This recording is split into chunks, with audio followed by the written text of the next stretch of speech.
Hello students, welcome to our channel the atlas of ideas. आज के हमारे lecture का टॉपिक एक बहुत ही फेमस शॉर्ट स्टोरी है, a pair of jeans written by Qaisra Shahraz. आज के इस लेक्चर में हम सबसे पहले डिस्कस करेंगे ऑथर की बायोग्राफी को, फिर हम स्टोरी की सेटिंग एंड नरेशन देखेंगे, उसके बाद करेक्टर्स, स्टोरी की summary, analysis, symbols and important themes को डिस्कस करेंगे।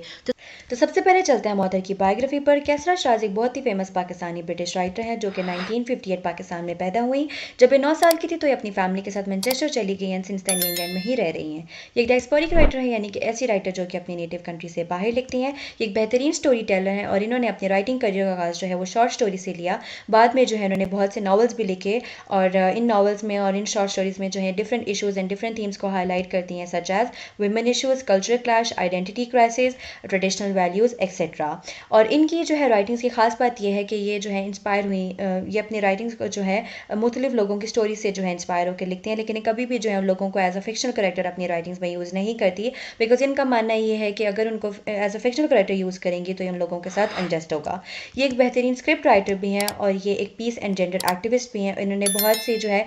इशूज़ को, जेंडर इशूज़ को हाईलाइट किया, सच एज वुमेन राइट्स के बारे में बात की है, उसके अलावा जेंडर इक्वालिटी की बात की है और इस चीज़ को प्रमोट किया कि किस तरीके से जेंडर इक्वालिटी के थ्रू जो है पीस को मेंटेन किया जा सकता है। ये जो है डायरेक्टर एंड फाउंडर है मैकफेस्ट की, जो कि मुस्लिम आर्ट्स एंड कल्चर फेस्टिवल है। इन्हीं जो है खिदमात की बेसिस पर इनको कंसिडर किया जाता है as one of 9 women in making change in Greater Manchester. इनको जो है बहुत से अवार्ड्स भी मिले हैं जिनमें कॉमनवेल्थ प्राइज अवार्ड भी शामिल है। तो ऑथर की बायोग्राफी के बाद अब हम आ जाते हैं स्टोरी की सेटिंग एंड नरेशन पर। तो स्टोरी की सेटिंग जो है वो इंग्लैंड है एंड नरेशन जो है वो थर्ड पर्सन नरेशन फॉर्म में है, यानी कि जो है राइटर जो है वो स्टोरी जो है बेसिकली नरेट कर रही हैं एंड वो किसी और के बारे में बात कर रही हैं। एंड नेक्स्ट जो है करेक्टर्स पे हम आ जाते हैं। तो जो इंपॉर्टेंट करेक्टर्स जो हैं वो स्टोरी के वो है मरियम। मरियम जो है वो प्रोटैगनिस्ट है, या फिर हम कह सकते हैं कि जो मेन करेक्टर या हम कह सकते हैं हीरोइन जो है वो बेसिकली स्टोरी के जो है वो मरियम है। फातिमा जो है वो मरियम की मदर हैं एंड उसके अलावा मरियम के फादर हैं। मरियम के फादर का एज सच रोल तो नहीं है बट मेंशन हुए हुए हैं। एंड उसके अलावा बेगम जो है वो मरियम की मदर इन लॉ है एंड अयूब जो है वो बेगम के हस्बैंड है, यानी कि मरियम के जो है वो फ्यूचर फादर इन लॉ है। मरियम जो है वो उसके फियांसे जो है फारूक है एंड मिसेस विलियम्स जो है वो बेसिकली नेबर होती हैं बेगम की। तो इसके बारे में भी जो है मतलब थोड़ा सा सिर्फ और सिर्फ मेंशन किया हुआ है, एज सच जो है इनका पार्ट नहीं है। तो स्टोरी की कैरेक्टर्स देखने के बाद अब हम आ जाते हैं स्टोरी के नरेशन पर।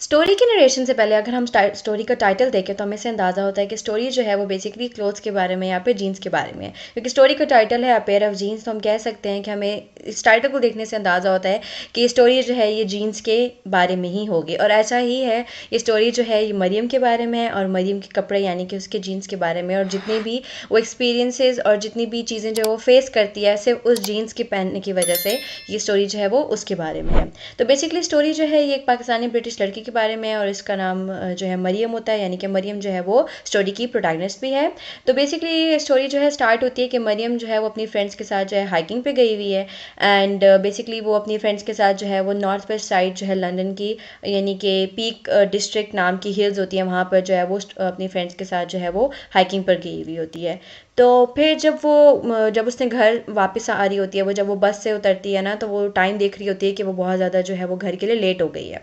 एंड वो बार बार अपनी घड़ी देख रही होती है, बिकॉज उसके जो इन लॉज जो है, मरियम जो है वो इंगेज्ड होती है और उसके जो फ्यूचर इन लॉज जो हैं उन्होंने आना होता है मरियम के घर उनसे मिलने के लिए, उसकी फैमिली से मिलने के लिए। और मरियम जो है वो बहुत ज़्यादा जो है वो टेंस होती है, बिकॉज वो जो है वो रात हो जाती है और बहुत ज़्यादा जो है वो लेट होती है। और मरियम ने जो है वो ब्लू जीन्स पहनी होती है, एक शॉर्ट जो है वेस्ट पहनी होती है और उसके ऊपर जो है वो जैकेट पहनी होती है। तो यहाँ पर जो है ये बताया गया है कि जो उसकी वेस्ट जो है वो शॉर्ट होती है, यानी कि जो उसकी मिड रिफ जो है वो नज़र आ रही होती है एंड जो है राइटर ने ये चीज़ भी बताई है कि उसकी वेस्ट जो है वो शॉर्ट इसलिए होती है बिकॉज आफ्टर वॉशिंग जो है, यानी कि कपड़े धोने के बाद जो है वो श्रिंक हो जाती है। तो फिर ऐसा होता है कि मरियम जो है वो जब घर पहुंचती है, वो जब घर का गेट खोलती है तो साथ ही जो है वो अंदर जाने लगती है कि साथ ही जो है उसको गाड़ी की जो है वो हॉर्न जो है उसकी आवाज़ आ जाती है। तो बेसिकली जो है वहाँ पर उसको अब वो मतलब इस पोजीशन में होती है कि उसको जो है वो गेट भी जो है वो लाजमी खोलना होता है। तो जब वो गेट खोलती है तो वो देखती है कि उसके जो है वो जो बेगम और जो अयूब साहब जो है, यानी कि जो उसके future mother and father in law जो है वो होते हैं, तो जो बेगम जो है यहाँ पर बेगम की जो है पेरेंट्स हाईलाइट की हुई है कि बेगम जो है उन्होंने जो है वो शलवार कमीज़ पहनी होती है और शॉल वगैरह रखी हुई होती है, तो वो दोनों जो है वो बहुत ज़्यादा शॉक हो जाते हैं मरियम को इस हुलिया में देख के, बिकॉज उन्होंने मरियम को कभी पहले जो है वो जीन्स में और जो है जैकेट में नहीं देखा। हालांकि मरियम जो है वो बहुत कोशिश कर रही होती है कि अपनी जैकेट से जो है वो अपनी शॉर्ट वेस्ट को छुपा सके, लेकिन स्टिल जो है वो जब उसको इस हुलिया में देखते हैं तो वो बहुत ज़्यादा जो है डिसअपॉइंट होती है कि जब मरियम जो है उनको इवन उनको जब ग्रीट करती है, यानी कि जब उनको सलाम करती है, तो आगे से जो है वो उसको प्रॉपरली जो है वो ग्रीट भी नहीं करते हैं। तो फिर जो है मरियम की मदर जो है फ़ातिमा वो आ जाती हैं, और इस तरीके से वो जब देखती हैं कि मरियम भी जो है और उसके जो इन लॉज जो हैं वो साथ साथ हैं और मरियम जो है वो इस हुलिये में है, तो वो भी जो है बहुत ज़्यादा टेंस हो जाती है। अब यहाँ पर ये बताया गया कि मरियम की जो मदर जो है फ़ातिमा जो है वो बहुत ज़्यादा जो है वो मरियम पर ट्रस्ट करती हैं, और कभी भी जो है अगर वो मरियम लेट भी आ रही हो ना घर, तो अगर मरियम उनको इन्फॉर्म करके जाती, हमेशा जो है मरियम उनको इन्फॉर्म करके जाती है कि वो कहाँ जा रही है, तो इससे जो है वो बहुत ज़्यादा परेशान नहीं होती। लेकिन आज जो है यानी कि इस बार जो है वो तब वो भी जो है बहुत ज़्यादा परेशान हो जाती हैं, क्योंकि वो मरियम को उसके इन लॉज के साथ देखती हैं। तो वो जो है वो जल्दी से सबको जो है वो अंदर बुलाती है और मरियम को जो अपनी आंखों से जो है वो इशारा करती है, और मरियम जो है वो समझ जाती है कि उसकी मदर कहती हैं कि ऊपर जाओ, जाकर चेंज करके आओ। अब वो जाती है, वो जल्दी से जो है अपनी कबर्ड खोलती है और कबर्ड में से जो है वो अपने शलवार कमीज़ निकालती है ब्लू कलर की, वो जल्दी से उसको चेंज करती है और नीचे आ जाती है। वहाँ पर जो है फिर उसकी मदर जो है वो उसको कहती हैं कि तुम जो है वो डिनर की तैयारी करो एंड जो है डिनर सेट करो। अभी वो अपनी मेड के साथ डिनर की तैयारी कर ही रही होती है, यानी कि वो टेबल जो है वो सेट कर ही रही होती है कि उसके जो जो इन लॉज जो है ना, वो मतलब वो बाहर से उसको आवाज़ आती है कि उसके इन लॉज जो हैं वो लाफिस करके जा रहे हैं। तो बेसिकली उसके इन लॉज जो है वो ये बहाना करते हैं कि जो है हमारे घर में मेहमान आ गया और हमें जो है जल्दी घर पहुंचना है। अब मरियम जो है वो दिल में सोचती है कि अगर कि मतलब ये जो है वो समझ जाती है कि ये एक्सक्यूज़ करें, क्योंकि उसको पता होता है कि अगर जो है उनके घर में मेहमान आने थे तो ये लोग आज हमारे घर आते नहीं। खैर वो चले जाते हैं, और जब वो अपने घर वापस जाते हैं तो दोनों जो बेगम और अयूब जो है, यानी कि जो उसके जो mother and father in law, जो हस्बैंड वाइफ जो है वो आपस में जो है वो बात नहीं करते हैं। और जो है अयूब साहब और वो मतलब वो दोनों खामोश रहते हैं, और फिर वो अयूब जो है वो यानी कि मरियम के जो फादर इन लॉ जो है वो मतलब करते हैं, यानी कि वो बेसिकली ये बताना चाह रहे होते हैं वो ना, लेकिन जो बेगम जो है ना वो इग्नोर करती है। बेगम ऐसे प्रिटेंड करती है जैसे वो उनको सुन नहीं रही है, लेकिन वो फिर वो आगे से जो है वो शुरू हो जाते हैं। वो कहते हैं कि ये तुम्हारी पसंद है, और तुमने देखा था कि आज मरियम किस हुलिये में थी और उसने किस तरह के कपड़े पहने हुए थे, एंड जो है अगर वो इतनी लेट घर से मतलब वो इतनी देर तक जो है वो घर से बाहर थी, और मतलब ये सब कुछ वो बोलते हैं। वो कहते हैं कि मतलब जो है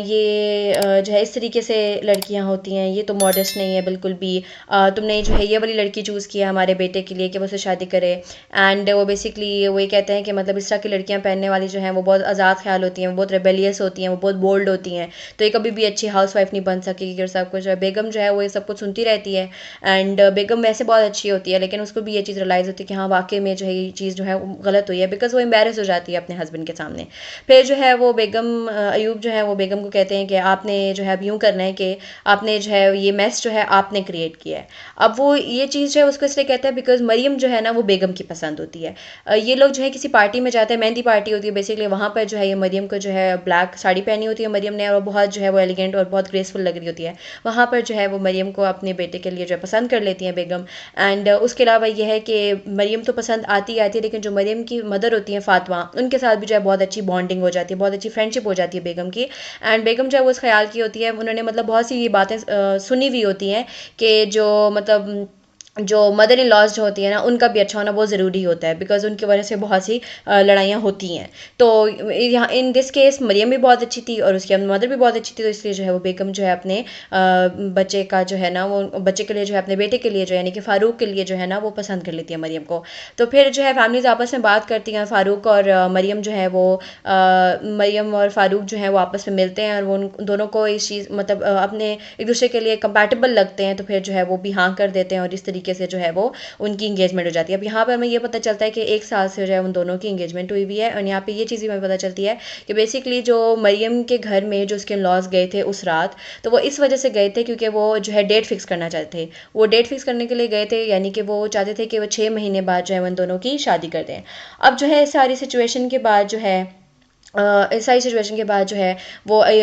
मतलब जो अयूब जो है वो बेगम को कहता है कि तुमने जो है सारा मेस क्रिएट किया है, और ऐसी ऐसी लड़की को जब मैं हम अपनी बहू नहीं बनाएंगे, तो तुम जो है इसकी मदर को जो है मना कर दो। अब बेगम जो है वो बहुत ज़्यादा जो है टेंशन में भी होती है, बिकॉज वो दिल की बहुत अच्छी होती है। वो ये चीज़ सोचती है कि मैं किस तरीके से जो है ना उनको बोलूँ कि हमें आपकी बेटी मतलब किस तरीके से इनकार करूँ। अब जो है नेक्स्ट डे जो है नेक्स्ट मॉर्निंग जो है वो कॉल करती है फातिमा को, यानी कि मरियम के घर में कॉल करती है। फातिमा जो है वो कॉल उठाती है, एंड जो है पहले जो है वो बहुत ज़्यादा जो है ना दोनों हिचकिचा रही होती हैं बात करने से, मतलब बहुत ज़्यादा झिझक महसूस कर रही होती हैं। एंड जो है वो काफ़ी ज़्यादा पॉज लेने के बाद जो है ना वो बताती है, जो बेसिकली बेगम जो है ना वो फातिमा को बोलती है कि इस तरीके से जो है कि उनसे अपोलोजाइज़ करती है कि हम जो है आपकी बेटी से जो है वो इंगेजमेंट तोड़ रहे हैं, क्योंकि मेरी जो बहन जो है उसने कहा है कि उनकी बेटी जो है वो फ़ारूक के लिए कंपैटिबल है। और वो आगे से कहती है कि मतलब मेरी बहन जो है वो बहुत ज़्यादा मुझे बहुत ज़्यादा अजीज़ है, तो मैं अपनी बहन के आगे जो है वो आपकी मतलब बहन की बेटी के आगे जो है ना मैं मरियम को प्रेफर नहीं कर सकती। उससे जो है वो अपोलोजाइज़ कर लेती है, वो अल्लाह हाफ़िज़ बोलती है। लेकिन मरियम यानी कि जो मरियम की अम्मी जो होती हैं फातिमा, वो इतना ज़्यादा टेंस हो जाती हैं कि वो जो है उस अल्लाह हाफ़िज़ का जो है ना वो जवाब ही नहीं देती हैं। अब जब मरियम देखती है अपनी मदर को, तो उनसे पूछती है कि ऐसा क्या हुआ ना, वो आके जब काउच बैठती है तो फिर फातिमा बता देती है कि इस तरीके से जो उन लोगों ने इनकार कर दिया है, शादी से जो है वो इनकार कर दिया। अब मरियम जो है वो बहुत ज़्यादा परेशान है, तो वो कहती है कि ये क्या बात हुई। मरियम जो है वो समझ जाती है। अब मरियम को दिल में कहीं ना कहीं डर ये चीज़ का भी होता है कि मतलब जो है उन्होंने मुझे पेंट शर्ट में देखा, लेकिन वो फिर कहती है कि it's not a big deal, एक पेंट शर्ट ही तो थी। लेकिन जब अब ये वाली बात होती है तो फिर वो जो और ज़्यादा डर जाती है, वो ऊपर जो है भाग जाती है अपने कमरे में जो है वो भाग जाती है। वहाँ पर जो है वो रोते हुए चली जाती है। एंड वहाँ पर जो है वो अपनी अलमारी से जो है वही जीन्स और वही शर्ट निकालती है, और उनको जो है वो ज़मीन पर फेंक देती है। और उनको काफ़ी देर जो है वो देखती रहती है, और वो मुख्तलिफ जो है वो सोच अपनी उसके दिमाग में जो है मुख्तलिफ जो है सोचें आ रही होती हैं कि वो किस तरीके से उसने सोचा था कि वो शादी के बाद ज़िंदगी जो है फ़ारूक के साथ गुजारेगी एंड ऑल दैट। एंड उसके बाद जो है विंडो के बाहर जब वो देखती है तो उसके गार्डन में जो रोजेज़ होते हैं, तो रोजेज़ को देख के उसको ये ख्याल आता है कि मतलब वो ये इमेजिन कर रही होती है कि उसकी वेडिंग नाइट में जो है वो किस तरीके से रूम जो है वो डेकोरेट हुआ होगा फ्लावर्स के साथ। वो बहुत ज़्यादा डिसपॉइंट होती है, लेकिन तब वो जो है वो चीज़ सोचती है,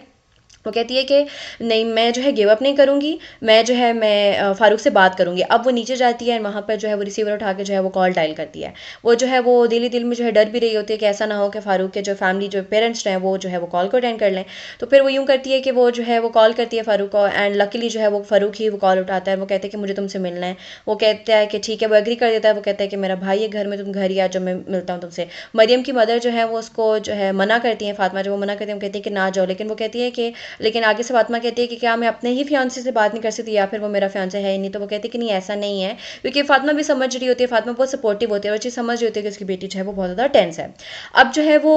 फातिमा जो है वो क्या करती है, वो उसको कहती है कि हाँ वो बात ठीक है, लेकिन ये जो है हम तुम्हारे पेरेंट्स हैं, तो हम ये बात डिस्कस करेंगे, उनके फैमिली से हम बात करेंगे, ऐसा कैसे कर सकते हैं। वो आगे से कहती है कि नहीं, आप बड़े अपना आपस में बात करना, लेकिन मुझे जो है इस वक्त फ़ारूक से बात करनी है। अच्छा, अब जब वो फ़ारूक से बात करती है ना, तो उसको इस चीज़ का अंदाज़ा हो जाता है कि फ़ारूक को इस बारे में कुछ भी नहीं पता। वो फिर वो अपनी वही सेम जीन्स पहनती है, वही जो है पेंट शर्ट अपनी वही पहनती है, एंड उसी डेनिम जीन्स में एंड जैकेट में जो है वो, और अपनी वो जो वेस्ट पहन के जो है वो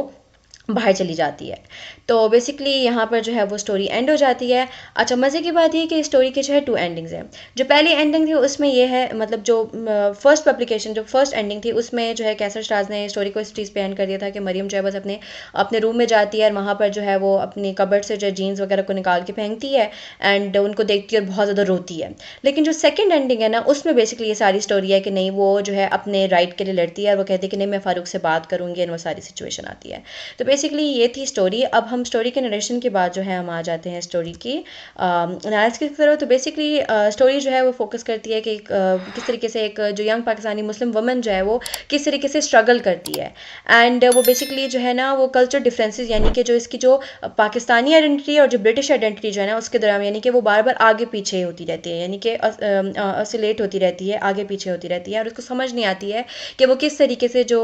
जो उसकी ब्रिटेन जो है वो उसमें किस तरीके से जो है वो सर्वाइव करे। या तो वो पाकिस्तानी ट्रेडिशन की तरफ जाए, या फिर जो है वो अपने जो ब्रिटिश यानी कि यूके का जो कल्चर है उसको फॉलो करे। तो इसमें जो है वो बहुत जो है वो स्ट्रगल करती है। उसके अलावा ये है कि यहाँ पर The supposed belief that the long held traditional and cultural attitude towards clothing determines the identity of Muslim Pakistani Muslim women। अच्छा, अब हम यहाँ पर एक और चीज़ भी समझ, क्योंकि हमारी सोसाइटी जो है वो ये चीज़ लोगों को जो है ना उनकी कपड़ों की बेसिस पे, उनकी आउटर अपीयरेंस के बेसिस पे जो है वो जज करते हैं। यानी कि आपने भी अक्सर ये चीज़ सुनी होगी कि किस तरीके से जो अगर अगर कोई लड़की जो है पैंट शर्ट पहनती है तो हम उसको बहुत ज़्यादा रिबेलियस समझते हैं, हम उसको बोल्ड समझते हैं। हम ये समझते हैं कि हम उस लड़की को जो है कभी भी जो है ना, मतलब एक अच्छी हाउस वाइफ नहीं बन सकती, हम उसको कभी भी डील नहीं कर सकते, वो कभी भी हमारी बात नहीं मानेगी। तो सेम इसी तरीके से जो है ना पेयर ऑफ जीन्स में भी यही चीज़ जो है कैसर शराज ने हाईलाइट किया कि किस तरीके से जब मरियम के इन लॉज जो है उसको पैंट शर्ट में देखते हैं तो वो ये चीज़ जो है एज्यूम कर लेते हैं कि नहीं, मरियम मतलब अयूब जो है वो बोलता है कि नहीं, इसके तो बहुत ज़्यादा जो है, इसके तो कोई बॉयफ्रेंड भी हो सकता है, हमें नहीं पता कि ये किन मतलब किन लोगों के साथ उठती बैठती है और ये कितनी ज़्यादा, और उनको यही चीज़ होती है कि अगर ये पैंट शर्ट वगैरह पहनती है तो ये कभी भी जो है हमारी बात नहीं मानेगी और एक अच्छी बहू नहीं बनेगी, एक अच्छी हाउस वाइफ नहीं बनेगी। तो इस तरीके से मतलब इसमें ये हाईलाइट किया गया स्टोरी में, हमें पता चलता है कि किस तरीके से आप जो है हमारी सोसाइटी ये नहीं देखती कि इंसान खुद कितना अच्छा है, उसका करेक्टर कितना अच्छा है, लेकिन हम किसी के करेक्टर को, हम किसी की पर्सनैलिटी को जज करते हैं on the basis of their outer appearance, उनके कपड़ों की जो है उनको देख के, उनके कपड़ों को देख के, उनकी ज़ाहिरी जो उनकी अपीयरेंस जो है उनको देख के जो है हम किस तरीके से जज कर लेते हैं, हम खुद से जो है एज्यूम करने से जाते हैं कि नहीं, ये लड़की तो बहुत ज़्यादा बोल्ड है, इसके तो बॉयफ्रेंड हो सकते हैं, इसका तो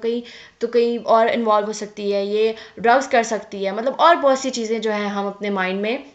जो है हम खुद ही से जो है बना लेते हैं, हम डिफरेंट चीज़ें जो है एज्यूम कर लेते हैं बगैर ये सोचे समझे कि नहीं, एक कपड़े जो है वो किसी की पर्सनालिटी, किसी के करेक्टर को जो है वो डिफाइन नहीं कर सकती है। नेक्स्ट जो है वो बेसिकली एक वुमेन की, एक औरत की जो है स्ट्रगल बताइए कि किस तरीके से एक आइडियल डॉटर इन लॉ जो है बनने के लिए उसको क्या क्या करना पड़ता है। और मरियम जो है वो बहुत ज़्यादा बहुत अच्छी लड़की है, लेकिन जो है उसको एक आइडियल डॉटर इन लॉ इसलिए जो है कंसिडर नहीं किया जा रहा बिकॉज उसने जो है वो कपड़े जो है वैसे नहीं पहने, उसने जो है मॉडेस्ट ड्रेसिंग नहीं की, यानी कि उसने जो है वो ट्रेडिशनल शलवार कमीज़ नहीं पहना हुआ। तो किस तरीके से हमारी सोसाइटी में, पाकिस्तानी सोसाइटी में पाकिस्तानी मुस्लिम वुमेन को कितना ज़्यादा जो है इस चीज़ के लिए स्ट्रगल करना पड़ता है कि एक परफेक्ट बहू, एक परफेक्ट डॉटर इन लॉ बनने के लिए उसको अपने आप को, यानी कि अपने आप को मानना पड़ता है। लिटरली जो है उसकी जो उसकी अपनी ख्वाहिशात हैं जैसे वो है, उसको वो चीज़ हाइड करनी पड़ती है, और एक परफेक्ट बहू बनने के लिए उसको अपने आप को बिल्कुल जो है वो चेंज करना पड़ता है। लेकिन फिर भी जो है वो कभी भी जो है अपने जो इन लॉज जो हैं, जो अपनी सोसाइटी जो है उसकी डिमांड्स को जो है वो फुलफिल नहीं कर सकती है।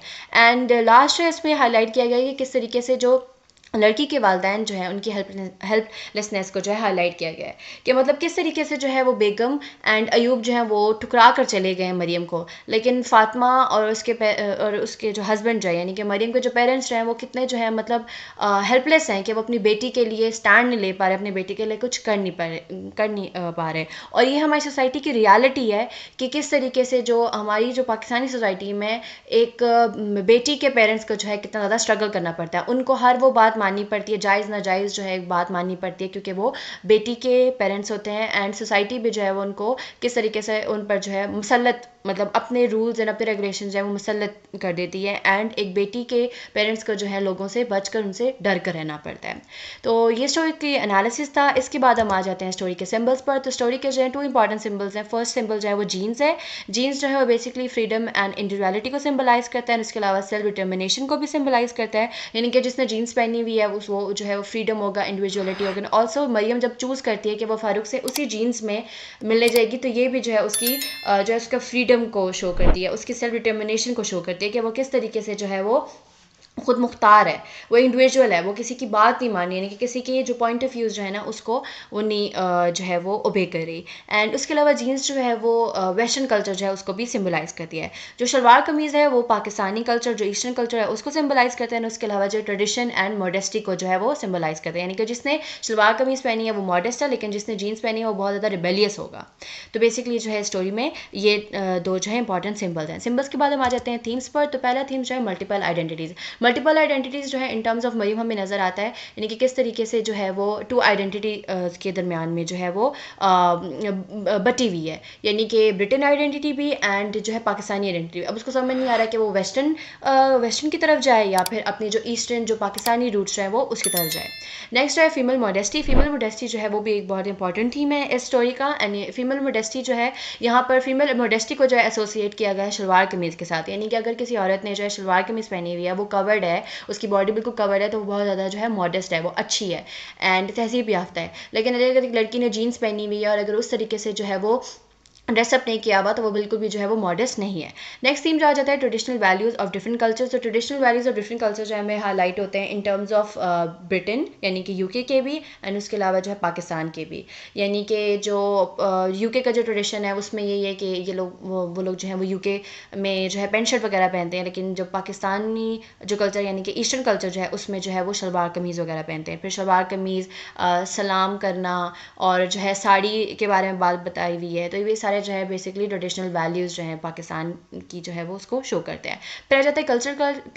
क्लैश जो है वो भी बहुत इंपॉर्टेंट थीम है इस जो है स्टोरी का, एंड ये भी जो है ट्रेडिशनल वैल्यूज़ के साथ जो है वो इंटर रिलेटेड है। यानी कि कल्चर क्लैश में ये है कि वही कल्चर क्लैश बिटवीन वेस्टर्न और पाकिस्तानी यानी कि जो ईस्टर्न कल्चर है उसके दरमियान जो है क्लैश हमें नज़र आता है कि मरीम को जो समझ नहीं आती, यानी कि मरीम की नज़र में जो है क्योंकि वो ब्रिटेन में रही है तो उसकी नज़र में जो है पेंट शर्ट पहनना इतना जो है मायूब नहीं समझा जाता, लेकिन जो है